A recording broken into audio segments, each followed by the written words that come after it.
This person or creature is why I will never open up my window at night again. This is a true story, and it haunts me every single night. It all started on Tuesday night, around 2 a.m. in the morning. I'm lying alone in bed in the dark, and my window is cracked open. I prefer having a breeze at night to stay cool. It doesn't matter if it's hot, cold, windy, or rainy, I will open my window. Anyways, I had to make this post because it is really haunting me. To explain, all of a sudden the noise started. I remember my eyes rapidly opening and the shivers being brought down my spine. It was very paralyzing, and it made my whole body jolt like a shockwave running through my nerves. The sensation is especially intense at night when you are startled by the noise of your old house resting. But this was unlike anything I've ever experienced. To start, the noise that scared me seemed to be a man shouting from a quarter mile away. I thought to myself that that was extremely unusual. I live in a desolate area and I don't have many neighbors around, so it couldn't have been them. I live in a woodsy area in a humble neighborhood. Most people who live here are hermits and don't leave their homes unless it's for bi-weekly grocery shopping or leaving in the morning to go to work. But the screams were very specific and were arranged in a pattern. They almost sounded inhuman.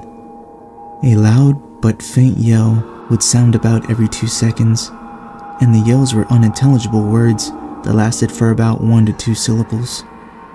It was almost perfect sounding, like a recording of a shout being played again and again and again, but for hours.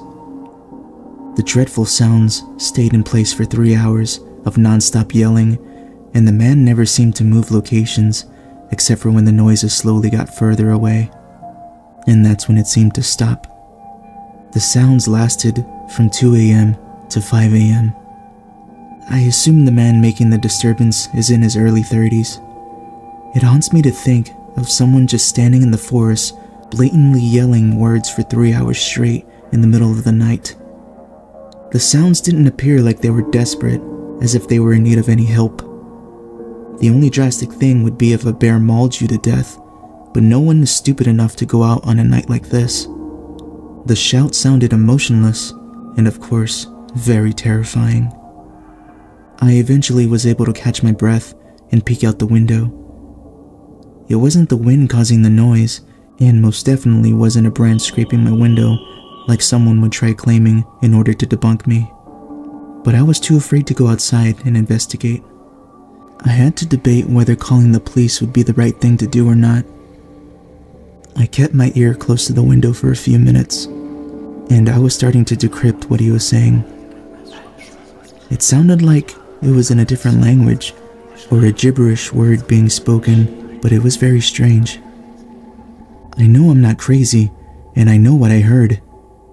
I will probably never open up my window ever again, since I don't want to find out who or what was making those sounds, and I definitely do not want them to come back.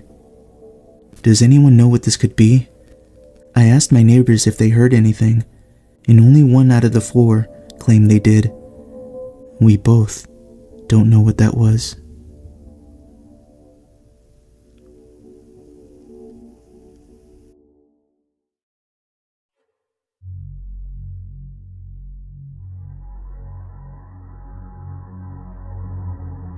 The skinwalker who lived in my neighborhood. This is a story from my childhood and how my encounter with the skinwalker went. When I was first told about the skinwalker, I obviously didn't believe it, as I wasn't a dumb child, and I was quite mature for a 12-year-old in my day. I was walking home from school when I heard this loud, piercing scream coming from the cornfield ahead of me.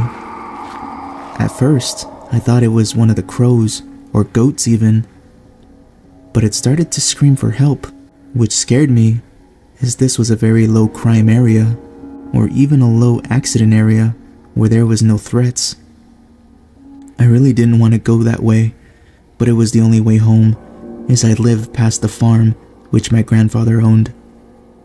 Since it was October, it was cold, and I had forgotten a coat that day, so all I was in was my jumper and baggy jeans. This made me want to go home even more, so I built up the courage to go through the cornfield. As I started making my way through the cornfield, paranoid, then, as I approached the tractor shed, I saw it.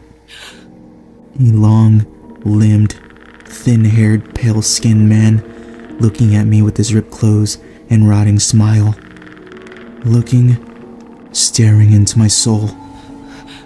I was so freaked out that all I could think about in the moment was to smile back and slowly walk away.